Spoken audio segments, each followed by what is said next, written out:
everyone, my name is Miss Nicole and I'm a children's librarian from the Central Library. Welcome to today's Boredom Buster. Today we're making a cup shooter.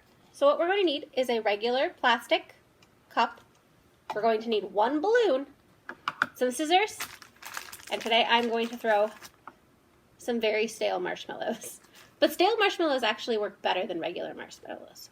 So the first thing that we're going to do is we're going to cut a hole in our cup. Once that's done, we're going to stretch out our balloon, and without blowing any air into it, we're going to tie a knot as tight as you can. This is going to be the base of our shooter.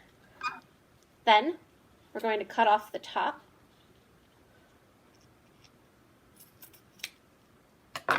We can set that bit aside.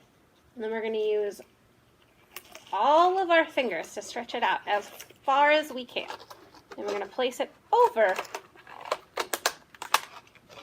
our cup. And that's it. An easy 10-second Boredom Buster. Now all I have to do is add my marshmallow to my cup and pop. Enjoy!